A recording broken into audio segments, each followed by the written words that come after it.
여러분 그 크리스마스 선물이라는 소설을 아십니까? 1906년도 미국의 소설가 오 헨리라는 이 작가가 쓴 단편 소설이지요. 크리스마스의 선물. 이 단편 소설에서는 사랑하는 부부가 등장을 합니다. 남편 짐 그리고 아내 델리. 두 사람은 사랑했어요. 그런데 가난했습니다. 크리스마스가 다가왔어요. 이제 선물을 준비를 하는 겁니다. 서로 부부가 짐에게는 이 아버지에게 물려받은 금시계가 있었어요. 그리고 아내 델리에게는 긴 금발의 아름다운 이 머리카락이 있었습니다. 그러니까 서로가 그것을 염려해 두고 남편은 이 아내의 그 금발 머리 빗을 수 있는 빗을 하나 구입을 합니다. 그리고 아내 델리는 항상 이 시계줄이 없는 남편 그 짐의 시계가 좀 이렇게 고민이었던 것 같습니다. 그래가지고 모아둔 돈을 가지고 시계방에 가서 시계줄이 얼마예요 물어봤더니 자기 돈으로는 부족한 겁니다. 그래서 다 아시죠? 긴 금발머리를 잘라요. 그리고 그 금발머리를 판 돈을 가지고 자신이 가지고 있는 돈하고 합쳐서 남편 짐에 시계줄을 삽니다. 그리고 이제 두 사람이 밤에 이제 집에서 만나는데 남편이 깜짝 놀라지요. 아내의 머리빗을 사가지고 집에 왔는데 아내의 머리 그 긴 아름다운 금발머리가 있어요 없어요? 잘려져 있는 겁니다. 저처럼 싹둑 남자 머리처럼 아내의 그 긴 금발머리가 없어진 거예요. 깜짝 놀란 거죠. 아니 여보, 내가 크리스마스 선물로 당신 머리빗이라고 머리빗 사왔는데 어떻게 된 일이요? 그러니까 아내가 또 이야기하는 거예요. 저는요, 당신의 그 시계줄 없는 시계가 늘 좀 마음 한쪽 편에 신경 쓰여가지고 제 머리를 잘라가지고 시계줄을 사갖고 왔습니다. 시계줄을 사갖고 왔습니다. 여러분 우리가 알고 있는 이야기입니다. 크리스마스의 선물. 여러분들 원래 아십니까? 이 크리스마스의 선물 이 단편 소설에 진짜 제목이 있어요. 영어로 The Gift of the Mag입니다. 마기. 이게 우리나라 말로 번역을 하면은 동방박사의 선물입니다. 동방박사의 선물. 좀 의아하지요. 예. 원래 여러분 이 오 헨리라는 이 단편 소설가는요, 이 우리가 알고 있는 크리스마스의 선물 이 제목이 크리스마스의 선물이 아니라 동방박사의 선물이라는 거예요. 제가 이 단편 소설의 예화를 준비하면서 왜 동방박사의 선물이라고 그렇게 오 헨리는 제목을 정한 것일까? 그러면서 이런 생각이 접어들었습니다. 여러분 짐과 델리는 선물을 준비했지만 그 선물이 실제로 서로에게 필요했나요? 필요성이 있나요? 없었어요. 머리빗을 샀지만 머리털이 없잖아요. 그러니까 결과론적으로 봤었을 때는 서로에게 필요 없는 선물을 구입했다라는 거예요. 그런데 오 헨리는 머리빗, 시계줄 여기에 관심이 있었던 소설가가 아닙니다. 비록 서로 간에 지금 당장은 필요 없는 선물을 어찌어찌 하다 보니까 구입은 했지만 크리스마스 날 가장 크고 가장 위대하고 가장 아름다운 선물을 서로에게 주었다라는 거예요. 그게 뭘까요? 따라해 봅시다. 사랑. 그렇지요. 이해하셨어요? 그 선물이 나에게 꼭 필요하지 않는다 할지라도 여러분 그 신경 쓴 그 씀씀이를 보세요. 씀씀이를 보세요. 가장 위대한 선물, 크리스마스의 선물, 사랑. 여러분 동방박사도 실제로 황금과 유향과 물약을 아기 예수님에게 선물로 드립니다. 물론 신학자들은 황금은 뭐고 뭐 유향은 뭐고 모략은 뭐고 나름대로 신학적인 견해를 내놓지만 그건 다 지들 견해고 실제로 당장 마리아하고 요셉 그리고 아기 예수님에게 유향과 모략? 이게 무슨 필요가 있지? 황금 뭐 황금이야 좀 팔면 되겠지만 제가 나중에 크리스마스 날이 오면은 황금과 유향과 물약이 언제 사용되어지는지 제가 그걸 좀 설명을 드리도록 할게요. 근데 지금 당장은 그것이 필요가 없단 말이죠. 그런데 여기에서도 가장 위대하고 가장 아름다운 선물이 동방 박사들을 통해서 전달되어진다라는 거예요. 그게 뭘까요? 사랑이에요. 예수님을 향한 사랑, 하나님을 향한 사랑. 여러분 동방 박사는요, 그 마군까지 걸어서 5분 거리, 걸어서 20분 거리에, 여러분 거기에 살았던 사람들이 온 사람들이 아니에요. 학자들마다 견해가 다르지만 적어도 40일은 주야 밤낮을 걸어서 왔을 거다라고 견해들을 이야기를 합니다. 여러분 그게 사랑 없이 가능한 걸까요? 뭐 가면 뭐 돈이라도 나온답니까? 예수님 만나면은 가면은 뭐 병고침이라도 받는다고 합니까? 아기 예수님에게는 그런 것들을 기대할 수는 당장 없었어요. 그러니까 동방 박사에게서 가장 위대한 선물을 성경은 보여주고 있고 오 헨리라는 그 단편 소설가는 그걸 봤던 것 같아요. 그래서 크리스마스의 선물, 비록 지금 당장 필요한 선물은 아니지만 가장 위대하고 아름다운 선물, 사랑을 서로 간에 선물로 전달해 주었다라는 것이지요. 여러분 지난주에 제가 조금 전에도 말씀드렸지만 저는 하나님의 복음이 무엇을 이야기하는지 땀을 똑똑 흘리면서 여러분들과 그렇게 말씀을 나눴습니다. 하나님의 복음, 왜 복음을 하나님의 복음이라고 했는가? 제가 이렇게 설명을 드렸습니다. 복음은 하나님이 계획하셨고 하나님이 주도하셨고 하나님이 완성하셨다. 그러니까 여러분 좀 이렇게 질문해 볼까요? 복음의 주인이 누구예요? 하나님입니다. 철저하게 하나님이 계획하셨어요. 우리가 알고 있는 그 복음은요, 하나님이 계획하셨어요. 그리고 하나님이 주도하셨고, 그리고 누가 완성하셨어요? 하나님이 완성하셨다라는 겁니다. 한번 따라해 봅시다. 복음은 하나님이 주인이다. 다시 한번 따라해 보세요. 하나님의 복음. 그렇습니다. 복음은 시작과 과정과 그 마침표가 온전히 하나님을 통해서 완성되어졌다라는 것. 여러분 그래서 마가복음이 시작되어지면서 14장과 15장에서 하나님의 복음이다. 하나님의 복음. 여러분 그렇게 기록을 하고 있다라는 겁니다. 자, 그렇다고 한다면 여러분 우리 좀 이것을 생각해 봅시다. 하나님은 무엇 때문에 복음을 준비하신 건가? 왜 복음을 주도하신 건가? 왜 복음을 완성하신 건가? 이것을 가장 잘 보여주고 있는 말씀이 우리가 잘 알고 있는 요한복음 3장 16절의 말씀입니다. 누가 암송할 수 있는 한번 암송해 보세요. 요한복음 3장 16절. 모르세요? 예.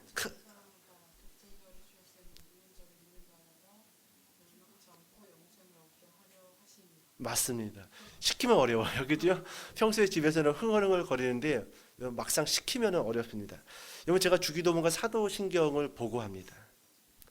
제가 이걸 암송을 못했을까요? 근데 그렇지 않아요. 앞에 나와서 주기도문과 사도신경을 인도하잖아요. 그럼 순간순간 멈칫할 때가 있어요. 그래서 대부분의 목사님들은요 이렇게 준비하고 다닙니다. 물론 없어도 그냥 할 수 있어요. 하지만 한 번의 실수들이 다 있어요. 저도 실수가 있습니다. 그래서 꼭 될 수 있으면 보고합니다. 준비하는 거예요.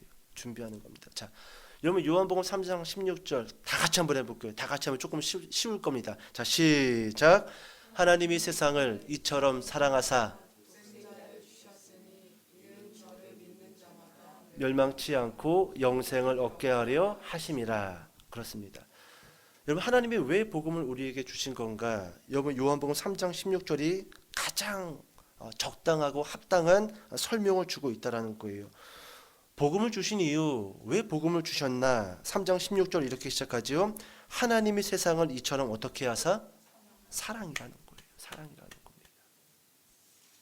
동방 박사가 사랑을 가지고 그 먼 마국간까지 찾아가서 선물을 드렸던 것처럼 조금 전에 그 오헨리의 크리스마스의 선물에서 짐과 델리가 지금 당장은 필요하지 않은 선물을 그렇게 주고 받았던 것처럼 여러분 하나님이 우리에게 복음이라는 선물을 주신 그 이유가 요한복음 3장 16절에 하나님이 세상을 이처럼 사랑하사. 여러분 세상에다가 거기서 지우세요. 세상. 여러분 이름 적으세요. 그럼 받습니다. 여러분 이름 집어넣고 다시 한번 그 앞부분만 읽어볼까요? 자, 시작. 하나님이 원영이를 이처럼 사랑하사. 아니, 여러분이 원영이라고 하면 안 되고요. 예. 여러분 이름을 불러보라고요. 다시 한번 해볼게요. 자, 시작. 하나님이 이처럼 사랑하사. 여러분 복음을 주신 이유가 바로 하나님이 세상을 사랑했기 때문에 복음을 준비하셨고 복음을 주도하셨고 복음을 완성하셨다라는 겁니다. 여러분 오늘 좀 말씀을 몇 군데 찾아볼 건데요. 먼저 로마서 5장 8절 말씀을 찾아보세요. 로마서 5장 8절.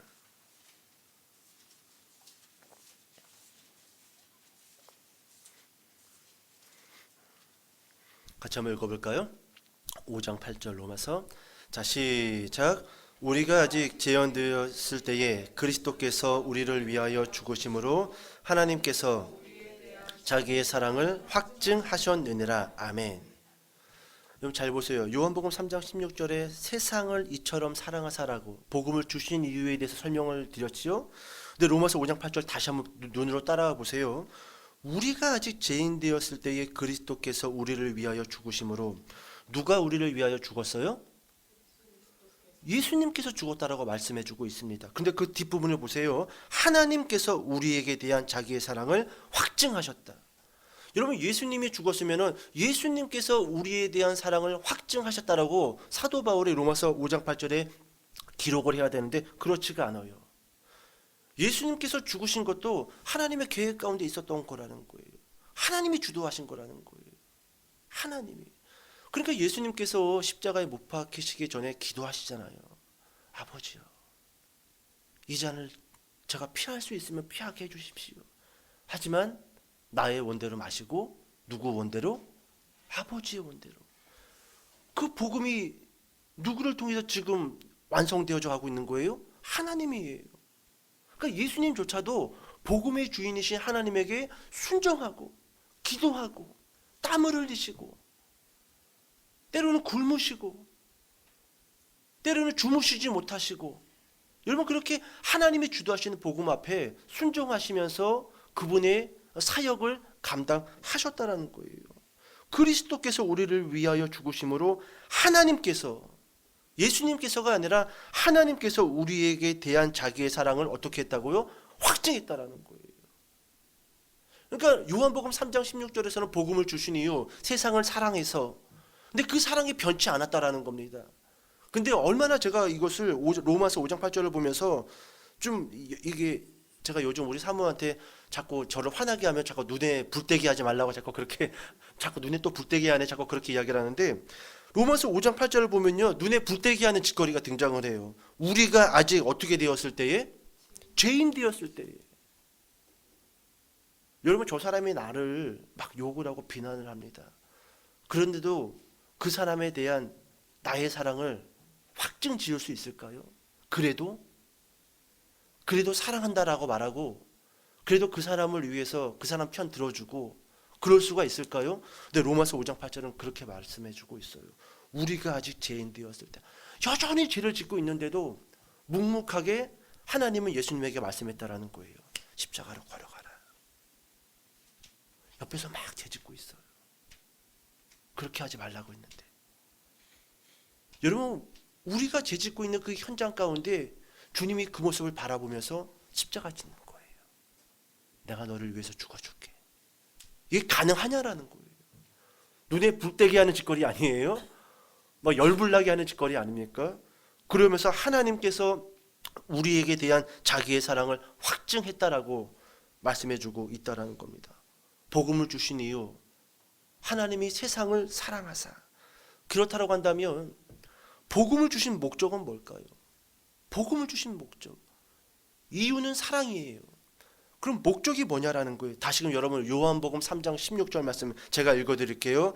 하나님이 세상을 이처럼 사랑하사 독생자를 주셨으니 이 뒷부분이 목적이에요. 복음을 주신 목적. 이는 그를 믿는 자마다 멸망하지 않고 영생을 얻게 하려 하심이라. 복음을 주신 목적. 멸망하지 않고 무엇을 얻게 하려 하심이라? 영생을 얻게 하려 하심이라. 그러니까 여러분 잘 보세요. 하나님이 세상을 조금 전에 세상에다가 우리 이름 집어넣었잖아요. 하나님이 세상을 이처럼 사랑하사. 그럼 이 세상이 어떤 세상이냐 하면은 3장 16절 후반부에 멸망. 이 세상은 멸망하는 세상이라는 거예요. 근데 조금 전에 거기다가 우리 이름을 집어넣었잖아요. 원영이를 이처럼 사랑하사. 그 원영이는 어떤 원영이냐면은 멸망받은 원영이라는 거예요. 세경이를 이처럼 사랑하사. 그 세경이는 멸망받을 세경이가 아니라 이미 멸망받은 세경이라는 겁니다. 복음을 주신 목적이 뭐냐 하면은 멸망하지 않고 영생을 얻게 하려 하심이라. 여러분, 저는 오늘 복음의 4단계 중에 첫 번째와 두 번째 단계만 보고 다음 주에 세 번째 단계, 네 번째 단계를 좀 보도록 할게요. 첫 번째, 복음의 첫 번째 단계 따라해 봅시다. 멸망. 그렇습니다. 제가 조금 전에 말씀을 여러 군데 찾아본다고 했잖아요. 오늘은 여러분 먼저 찾아볼 말씀이 히브리서 9장 27절입니다.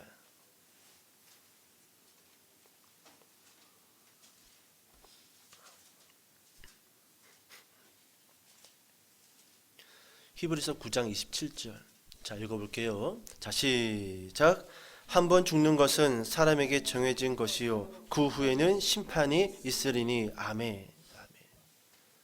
여러분, 히브리서 이 9장 27절의 말씀은 모든 사람들에게 선포되어지는 말씀이에요. 그리고 이 말씀은 안타깝지만 모든 사람이 들어야 될 말씀입니다. 그리고 이 말씀을 듣고 모든 사람들은 지금 자신이 이 땅 가운데서 하고자 하는 일을 멈춰야 됩니다. 왜요? 중요하지 않으니까. 그렇게 우리가 어디에 있다고요? 심판에 있으니. 여러분, 저도 죽으면 하나님의 심판대 앞에 서게 될 겁니다. 여러분들도 마찬가지. 이 땅에서 여러분 우리가 뭐 중리산이 해도 한순간에 지나가요. 한순간에 지나가요. 우리가 정말로 집중해서 바라봐야 하고 신경 써야 될 건 뭡니까? 죽음 이후에 하나님 앞 그 심판대 앞에 서야 될 자신을 기억해야 된다라는 거예요. 여러분, 저만 심판대 앞에 설까요? 여러분들도 마찬가지지요. 여러분들의 가족들도 마찬가지지요. 한 번 죽는 것은 사람에게 정해진 것이요 그 후에는 심판이 있으리니. 그런데 여러분, 히브리서 9장 27절의 말씀을 들으면서 오해하는 사람들이 있어요. 아, 죽으면 심판이 있구나. 근데 그렇지 않습니다. 성경은 이미 심판이 시작되어졌다라고 말씀해주고 있어요. 그 말씀이 어디에 기록되어져 있냐면 찾아봅시다. 로마서 1장 18절로 넘어가 보세요. 로마서 1장 18절.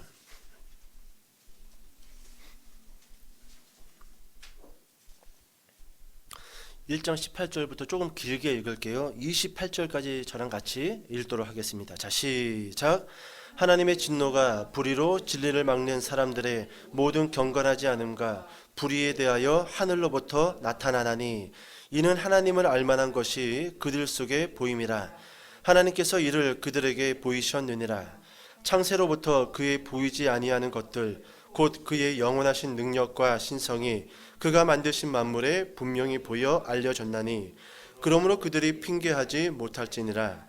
하나님을 알되 하나님을 영화롭게도 아니하며 감사하지도 아니하고 오히려 그 생각이 허망하여지며 미련한 마음이 어두워졌나니 스스로 지혜 있다 하나 어리석게 되어 썩어지지 아니하는 하나님의 영광을 썩어질 사람과 새와 짐승과 기어다니는 동물 모양의 우상으로 바꾸었느니라. 자, 여기서부터 잘 보세요. 24절 시작. 그러므로 하나님께서 그들을 마음의 정욕대로 더러움에 내버려 두사. 여기까지요.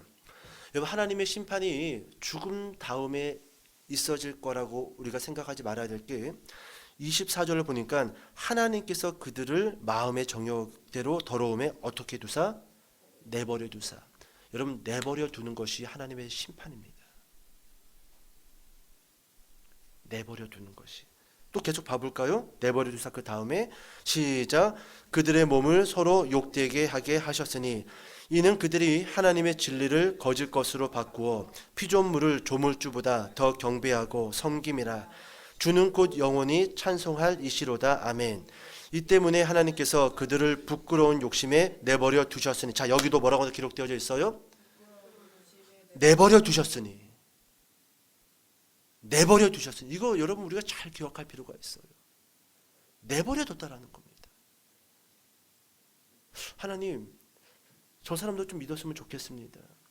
하나님, 저 사람은 주일학교 때 참 교회를 열심히 다녔던 사람인데 지금은 안 다니는 것 같습니다. 이때 여러분 우리가 생각해야 될 게 뭐냐면, 나는 교회를 빠지면 마음이 불안하고 이러면 안 되지. 빨리 돌아가야지. 근데 왜 저 사람은 그렇지가 않지? 왜 저 사람은 그렇지가 않지? 여러분, 이게 심판이라는 거예요. 하나님이 그 사람의 마지막을 보시고 내버려 둬버리는 거예요. 이거 무서운 말씀입니다. 오늘 우리 마음 가운데요, 하나님을 향한 선한 양심이 작동되어지지 않는다고 한다면 이것처럼 무서운 심판은 없어요. 이미 나에게 대한 심판은 시작되어진 것이고, 그 시작되어진 심판은 마침표를 찍은 심판이에요. 돌이킬 수 없는 심판. 그렇게 끝날 수밖에 없는 심판. 무서운 말씀입니다. 여러분 28절로 넘어가 봐서 28절 읽어볼게요. 다 읽으면 시간이 많이 가니까. 시작. 그 상실한 마음대로 내버려 두사 합당하지 못한 일을 하게 하셨으니. 아멘. 여기도 어떤 말씀이 기록되어져 있습니까? 내버려 두사. 하나님께서 그들을 그 상실한 마음대로, 하나님께서 떠나버린 마음대로, 하나님을 싫어하는 마음대로, 세상을 좋아하는 마음대로 내버려 두사. 여러분, 우리가 왜 지금 이 자리에 있는 줄 아세요? 하나님이 내버려 두지 않으셨기 때문에 이렇게 가능한 거예요. 우리가 저는 의지가 있는 사람입니다. 저는 하나님 한 번 믿기로 하면요, 저는 아닌 건 아니에요. 세상 딱 단자라고 하나님만 믿지. 저는 원래 그런 사람입니다. 여러분, 그럴 수가 없어요. 하나님을 향하여 그럴 수 없습니다. 우리가 지금 이 자리에 있는 것은요, 하나님이 계속 우리 가운데 선한 양심과 하나님의 음성이 들릴 수 있는 그 길을 허락하여 주시고, 하나님의 그 나라를 바라볼 수 있는 영적인 시력을 주었기 때문에 가능한 거예요. 그럼 다른 사람들은 왜 그런 건가? 하나님께서 그들을 그 상실한 마음대로, 예배를 멀리하고 싶은 그 마음대로, 세상을 쫓는 그 마음대로 내버려 둬버린 겁니다. 내버려 두니까 그냥 그 사람이 좋아하는 대로, 그리고 그 사람이 좋아하는 것이 그 사람의 열매겠지요. 그 사람의 마지막이 될 수도 있어요. 합당하지 못한 일을 하게 하셨으니. 그러면 우리는 이와 같은 말씀을 듣고 우리 주변에 아직 하나님께로 돌아오지 못한 사람들 예단하면 될까요? 예단하면 안 돼요. 끝날 때까지 따라해보세요. 끝난 게 아니다. 그렇습니다. 우리는 어떤 믿음을 가져야 되냐면, 다시금 돌아올 것이다라는 믿음을 가지셔야 돼요. 누가요? 우리 가족이. 우리 주변의 친구와 친척들이, 가족들이. 여러분, 제가 백부장에 대해서 설교를 했을 때, 여러분, 백부장은 어떤 믿음을 가지고 있었냐 하면요, 예수님이 병든 하인을 고쳐주실 거다라는 믿음을 가지고, 그리고 예수님을 찾아갑니다.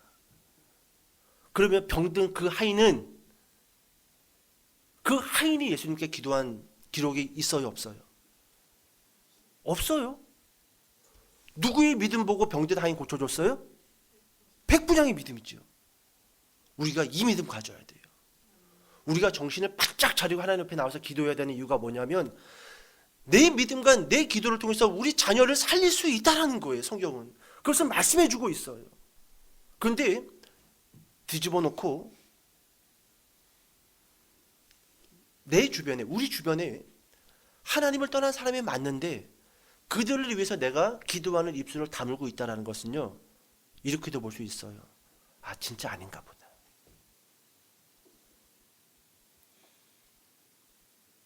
우리 어떤 마음 먹자고요? 하나님이 반드시 그들을 다시금 찾으실 것이다. 그러기 위해서 나는 어떻게 해야 된다? 기도해야죠. 기도해야죠. 내가 기도하지 않는다고 한다면 저 사람은 정말로 하나님이 버려뒀구나. 저 사람은 정말로 이젠 끝이구나. 누가 기도해 줄 거예요? 누가 기도해 줄 겁니까? 여러분, 우리 저 세윤이가 지금도 저렇게 손가락이나 만지면서 저렇게 딴 생각이나 하고 있는데 쟤를 위해서 누가 기도해 줄까요? 엄마하고 아빠예요. 근데 엄마하고 아빠가 세윤이를 위해서 기도하지 않는다라고 한다면, 기도가 안 된다라고 한다면, 기도가 멈춰진다라고 한다면, 이것도 예단하면 안 되지만 일단 첫 번째, 쟤는 정말로 끝난 거예요.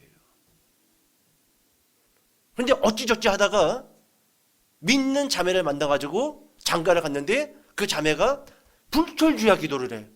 그러면 우리는 그 불철주야 기도하는 그 아내의 그 기도를 통해서 무엇을 볼 수 있는 거예요? 하나님이 간섭하시겠구나. 그러니까 누구도 예단할 수 없어요. 단 우리가 할 수 있는 건 뭐예요? 그 내버려진 사람들, 그들의 그 좋아하는 마음대로 세상에서 살고 있는 사람들, 하나님을 떠난 사람들, 우리가 할 수 있는 건 뭡니까? 기도지요. 기도지요. 그래서 여러분, 믿는 사람들이 열심히 하나님 앞에 나와서 기도해야 돼요. 특별히 어떤 기도? 잃어버린 영혼들. 어차피 여러분, 우리 육체는요, 시간이 되면은 썩고 없어집니다. 주님이 다시금 이 땅 가운데 오시고 우리가 부활의 몸을 입기까지는요, 여러분, 우리 육체는 병들고 연약해지고 늙고 사라진단 말이에요. 우리가 정말로 관심을 가져야 될 것은 뭐냐면 영혼이에요. 영혼입니다. 오늘 여러분, 비록 우리 주변에 버려진 것 같은 사람들이 있다 할지라도, 멸망받은 것 같은 사람들이 있다 할지라도 우리는 어떤 믿음 갖자? 하나님이 찾으실 거다. 나는 그것을 믿고 기도하겠다. 이 백부장의 믿음을 가지시기를 바랍니다. 여러분, 심판이 죽음 이후에 있는 게 아니라 로마서 말씀을 보니까 지금 벌써 그 심판이 시작되어졌다라는 겁니다. 여러분, 말씀 하나 더 찾아볼게요. 마태복음 5장 29절입니다. 마태복음 5장 29절.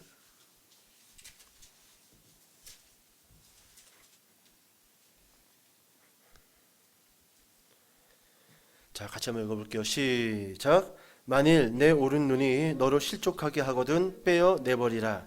내 백체 중 하나가 없어지고 온 몸이 지옥에 던져지지 않는 것이 유익하며. 여러분, 여기 어떤 단어가 기록되어져 있지요? 어디에 던져지지 아니하며? 던져지며? 지옥에. 지옥에. 오늘 여러분, 복음의 첫 번째 단계가 멸망이에요. 멸망. 하나님을 떠난 모든 사람은 다 어디에 던져지리라고 성경은 기록되어져 있습니까? 지옥입니다. 저는요, 지옥이라는 주제를 가지고 한 두세 번의 설교를 했던 적이 있습니다. 그래서 지옥에 대한 자료를 찾고 별로 없어요, 성경에. 근데 여러분, 이 지옥을 묵상하면 묵상할수록요, 제 입에서 어떤 기도가 되어졌냐 하면, 하나님, 그냥 될 수 있으면 다 구원해 주세요. 그냥 다 구원해 주세요. 그냥 믿지 않는 사람이라 할지라도 그냥 죽음 이후에는 그 영혼이 하나님 앞에 심판대에 가면 하나님 볼 거고, 그때 믿으면 안 될까요? 물론 성경은 그런 기록은 없어요. 이렇게 말하면 이단입니다. 이렇게 되면 천주교가 되는데, 하나님 그렇다 할지라도 다 구원해 주세요. 왜요? 어디에 던져진다고요? 지옥에 던져진다. 우리가 알고 있는 지옥이에요. 예수님은 지옥에 대해서 설명을 하는데 불타는 곳이라고 했어요. 불타는 곳에 우리가 던져져서 거기서 언제까지 살아요? 영원이란 말이에요. 상상을 해보세요. 상상을 해보세요. 정신이 아득해집니다. 만약에 내 자녀가, 우리 부모님이 돌아가셨는데 지옥 그 불 속에 지금 영원히 있어야 된다. 정신이 아득해져요. 제가 이 옆동에서 그 제자교회에서 사역을 할 때 저 그냥 지방으로 내려가신 한 집사님이 어머니가 돌아가셨었어요. 그래서 이제 그 집사님이 하루 만나자고 해가지고 교회에서 만났는데 막 우시는 거예요. 한 일주일 동안 밥을 못 드시겠다는 거예요. 왜 그러냐 물어보니까 본인이 교회 집사로서 그 어머니에게 마지막으로 안 한 게 있대요. 돈도 용돈도 드렸고 옷도 사입혔고 할 거 다 했대요. 뭘 못했느냐? 복음을 못 전했다라는 거예요. 그런데 어느 날 어머니 보내고 나서 성경을 보는데 지옥이라는 단어가 눈에 확 들어오더라는 거예요. 그러니까 밥을 먹을 수가 없다라는 거예요. 내가 지금 이 밥 먹는 순간에도 돌아가신 어머니는 어디에 계셔요? 지옥에 계시잖아요. 잠을 잘 수가 없다라는 거예요. 일주일 내내 뜬 눈으로 이거 어떻게 해야 되나 막 미치겠다라는 거예요. 여러분, 이 지옥이라는 것은요, 우리가 상상할 수가 없는 거예요. 그런데 오늘 이 복음의 첫 번째 단계, 모든 사람이, 저나 여러분이나 모든 사람이 멸망받았다라는 겁니다. 지옥에 가기로 그렇게 이미 결정이 떨어졌다라는 겁니다. 여러분, 마태복음 13장 30절에도 이런 말씀이 있어요. 둘 다 추수 때까지 함께 자라게 두라. 추수 때에 내가 추수꾼들에게 말하기를 가라지는 먼저 거두어 불사르게 단으로 묶고. 여기서 가라지가 그런 사람들이죠. 복음에 대해서 반응하지 아니하고 하나님을 우스갯거리를 여긴 사람들은 마지막 날 다 묶어서 어디로 던지리라? 불 속으로 던지리라. 불 속으로 던지리라. 아주 무서운 말씀이 성경 안에는 기록되어져 있다라는 거예요. 이런 복음의 1단계 멸망이에요. 멸망이. 너희의 처지를 알라. 멸망당한 너희의 그 안타까움을 먼저 알라라는 겁니다. 자, 그리고 두 번째 단계가 뭐냐면 따라해 봅시다. 회개. 그렇습니다. 회개. 여러분, 신약 성경에서는요, 이 회개라는 단어가 크게는 세 가지가 기록이 되어져 있습니다. 첫 번째가 따라해 보실까요? 메타노이아. 예, 메타노이아. 마음과 생각을 바꿔라. 가장 보편적인 회개의 단어예요. 우리가 성경을 읽을 때 회개라는 단어의 가장 보편적인 단어가 메타노이아. 마음과 생각을 바꿔라. 무엇과 무엇을 바꿔라? 마음과. 네 마음을 바꿔라. 누구를 향하여? 하나님을 향하여. 네 생각을 바꿔라. 메타노이아. 보편적인 회개입니다. 자, 두 번째로 많이 쓰여지는 단어가 뭐냐 하면 메타멜레이아예요. 메타멜레이아. 이 회개는요, 감정과 느낌을 바꾸라는 거예요. 하나님을 향한 감정, 교회를 향한 감정, 믿는 자들을 향한 그 느낌, 감정. 믿는 자들, 뭐 교회? 뭐 뻔한 거 아니야? 교회 뭐 종교 그런 거 아니야? 뭐 부처님을 믿던지, 뭐 알라신을 믿던지, 뭐 당군 할아버지를 믿던지, 하나님을 믿던지, 뭐 같은 종교 그런 거 아니겠어? 사람이 연약하고 병들고 하다 보면은 뭐 수많은 종교들 가운데 하나 믿는 게 기독교 아니겠어? 그거 바꾸라는 거예요. 메타멜레이아. 감정과 느낌을 바꿔라. 마지막 세 번째로 많이 쓰여지는 단어가 에피스트로페입니다. 에피스트로페. 세례 요한이 선포했던 그 회개의 단어, 그것은 뜻이 뭐냐면 잘못된 삶입니다. 잘못된 삶. 에피스트로페. 여러분, 오늘 이 마태복음 1장 14절과 15절을 보면 예수님께서도 설교를 하시고 그리고 회개에 대한 말씀을 하시는데, 특별히 예수님께서 첫 번째 설교 중에 했던 그 회개의 단어는 메타노이아예요. 메타노이아의 뜻이 뭐였지요? 그렇습니다. 마음과 생각을 바꿔라. 잠깐 앞을 봐보실래요? 여러분, 예수님이요, 메타노이아, 마음과 생각을 바꿔라라는 이 단어를 사용한 이유가 있다라는 거예요. 예수님이 회개하라 라고 했었을 때 그 청중은 누구였어요? 이방인이었습니까? 유대인이었습니까? 유대인이었죠? 여러분, 유대인들은 어떠한 생각을 갖고 있었냐면, 우리는 아브라함의 자손이니까 당연히 천국 가지, 이 생각 가지고 있었어요. 우리는 유대인인데, 우리는 아브라함의 자손인데, 그러니 우리는 당연히 천국 가지. 그 생각과 그 태도 바꾸라는 거예요. 아브라함의 자손이기 때문에 천국 가는 것이 아니라 이제 복음의 그 주인 되신 하나님을 바라보고, 그 하나님이 누굴 보냈냐면 나를 보냈는데 이제는 나를 믿어야지 너희가 하나님 나라에 들어갈 수 있다. 그래서 메타노이아라는 단어를 사용하신 거예요. 마음과 생각을 바꿔라. 오늘 예수님께서 이 자리에 오신다라고 한다면 여러분들에게 제가 방금 회개의 세 가지 단어를 제가 말씀드렸잖아요. 어떤 단어를 가지고 여러분들에게 예수님이 회개하라고 말씀할까요? 첫 번째 메타노이아, 마음과 생각을 바꿔라. 메타멜레이아, 느낌과 감정을 바꿔라. 에피스트로페, 잘못된 삶을 바꿔라. 예수님은 어떤 단어를 사용하실까요? 어떤 단어? 어떤 사람은 여전히 하나님에 대해서 마음과 생각을 돌이키지 않은 사람이 있을 겁니다. 하지만 어떤 사람은 하나님에 대해서 조금 알아요. 믿음도 있습니다. 하지만 교회 다니면서 상처를 받고 시험에 들고 그리고 교인들 만날 때마다 기분이 안 좋았어. 감정이 안 좋고 느낌이 안 좋아. 이런 사람에게 당연히 메타멜레이야. 그 감정 바꿔라. 그 감정 때문에 네가 지옥에 갈 수 있는 사람이 될 수도 있다. 어떤 사람은 잘못된 삶, 하나님도 알고 예수님도 알아요. 나를 위해서 십자가에서 못 박히고 피를 흘리신 거 압니다. 근데 여전히 잘못된 삶을 살고 있는 사람들이 있어요.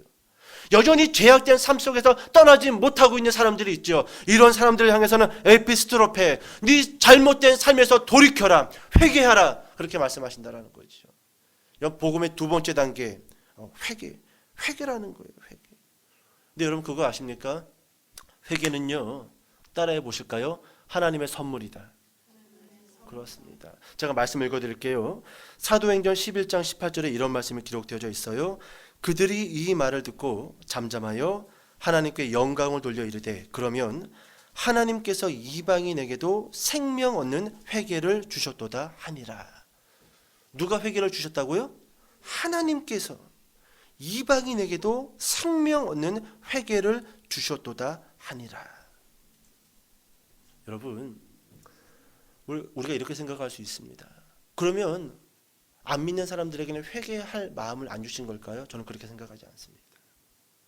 땅끝까지 복음이 증거되어져야 내가 올 것이다라고 말씀하신 그 예수님의 그 말씀의 의미에는요, 모든 사람들에게 복음을 듣게 할 거고 모든 사람들에게 듣게 할 뿐만 아니라 회개할 마음도 줄 거다라는 말이 저는 녹아져 있다라고 믿는 목회자예요. 단 그걸 누가 거부한 거예요? 자신이 끝끝내 거부한 거예요. 그렇게 많은 교회가 있었는데. 여러분, 우리가 누군가한테 야, 교회 좀 나가야 되지 않니? 이것은 내 말이 아니라 하나님의 나를 통해서 한 말씀인 걸 믿으시기 바랍니다. 우연치 않게 누군가 지나가는데 교회 다니세요? 자, 물티슈 하나 받으세요. 이것은 그 사람이 아니라 하나님의 그 사람을 통해서 지금 교회 나가라는 사인을 주고 있는 거예요. 돌이켜라, 회개하라. 여러분, 우리가 얼마나 많이 하나님을 대신해서 음성을 듣습니까? 하나님을 대신해서 교회에서 주는 용품들을 우리가 받습니까? 이게 다 회개해야 될 기회를 하나님이 여전히 우리에게 제공하고 있다라는 것이지요. 여러분, 그 다음으로 제가 말씀드리고 싶은 것은 이거예요. 반드시 회개하고 믿어야 된다. 회개하고 믿어야 된다. 여러분, 믿음만으로 구원받는 거 아닙니까? 라고 그렇게 말하는 사람이 있어요. 맞는 말입니다. 그런데요, 예수님도 그랬고 세례 요한도 그렇고 회개하고 복음을 믿으라라고 그렇게 두 개를 쪼개서 말씀하고 있다라는 거예요. 왜 그럴까요? 우리 그런 말 알지요? 어떤 사람이 여러분 믿는다라고 합니다.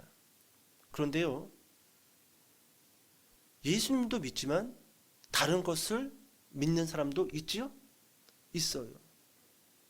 왜 회개하고 믿으라 라고 그렇게 말씀하고 있냐면 분명히 하고 믿으라는 거예요. 분명히 하고. 회개라는 단어가 없이 믿어라 라고 하면은요, 우리는 모든 세상에 좋아하는 것들을 다 끌어안고 누굴 믿는 거예요? 하나님을 믿는 겁니다. 좀 어렵지요? 이렇게 설명드려 볼게요. 여러분, 회개와 믿음은요, 동전의 양면이에요. 회개한 사람은요, 믿는 것이고 믿는 사람은요, 회개한 사람입니다. 그런데 회개가 안 된 사람은요, 믿는 것 같지만 결국 못 믿습니다. 요한복음에는요, 회개라는 단어가 없어요. 믿음만 기록되어져 있습니다. 그래서 어떤 사람들은 회개하지 않고 믿기만 하면 구원받을 수도 있다. 세상에 여러 가지 것들 그거 끊지 않고 잘못된 삶에서 돌이키지 않고 그래도 저 하나님 믿는데요? 그래도 구원받을 수 있다. 근데 그건 모르고 하는 소리예요. 요한 사도는요, 믿음만이라는 단어를 사용했었을 때, 그리고 그 사람이 그 사도가 회개라는 단어를 사용하지 않았을 때는요, 믿음 안에 이미 회개가 내재되어져 있는 거고 내포되어져 있는 거예요. 여러분, 부처님을 믿으면서 예수님을 믿을 수 있어요? 그럴 수 없어요. A라는 여자와의 관계를 끊지 않고 B라는 여자랑 결혼할 수 있어요? 그럴 수 없어요. 그래서 회개라는 단어를 쓴 거예요. 순전한 믿음, 온전한 믿음, 하나님만 믿는 믿음, 죄악을 끊는 믿음, 그것을 강조하고 그것을 말씀하기 위해서 회개하고 복음을 믿어라, 그렇게 말씀하고 있다라는 겁니다. 우리가 잘 알고 있는 말씀 가운데 이런 말씀 있죠. 마태복음 7장 21절에 나더러 주여 주여 하는 자들마다, 입으로는 맨날 주여 주여 합니다. 자기 믿음이 있다라는 거죠. 그리고 나서 이 7장 21절이 어떻게 끝나지요? 주여 주여 하는 자들마다 천국에 들어갈 것이 아니요 다만 하늘에 계신 내 아버지의 어떻게 하는 대로? 뜻대로 행하는. 이게 회개예요. 회개하고 믿어야 되는 거예요. 그러니까 이 사람은 주여 주여 믿습니다 믿습니다 입버릇처럼 잘했던 것 같습니다. 남들이 봤을 때는 교회 다니는 사람, 믿음 있는 사람, 근데 이 사람 회개한 사람이에요? 아니에요. 아니에요. 아버지의 뜻대로 행한 적이 없어요. 교회는 다녔지만 기도를 했는지 모르겠습니다. 교회에서 직분을 받고 교회에서 봉사를 했는지 모르겠습니다. 근데 회개하지 않은 믿음은 어디에 들어갈 수 없다? 천국에 들어갈 수 없다. 그럼 여러분들에게 질문하겠습니다. 여러분들은 회개하고 지금 믿은 겁니까? 세 가지 말씀드렸잖아요. 마음과 생각을 바꾸고, 감정과 느낌을 바꾸고, 잘못된 삶에서 돌이키고, 이 세 가지가 됐냐라는 거예요. 그게 제 힘으로 될까요? 안 됐으면 뭐하러 하나님께서 회개하라고 말씀하셨을까요? 안 됐으면은. 그리고 정말 중요한 것은요, 우리가 온전히 세상의 삶에서 100% 죄를 안 짓고 살 수는 없어요. 근데 하나님은 무엇을 보시는 거죠?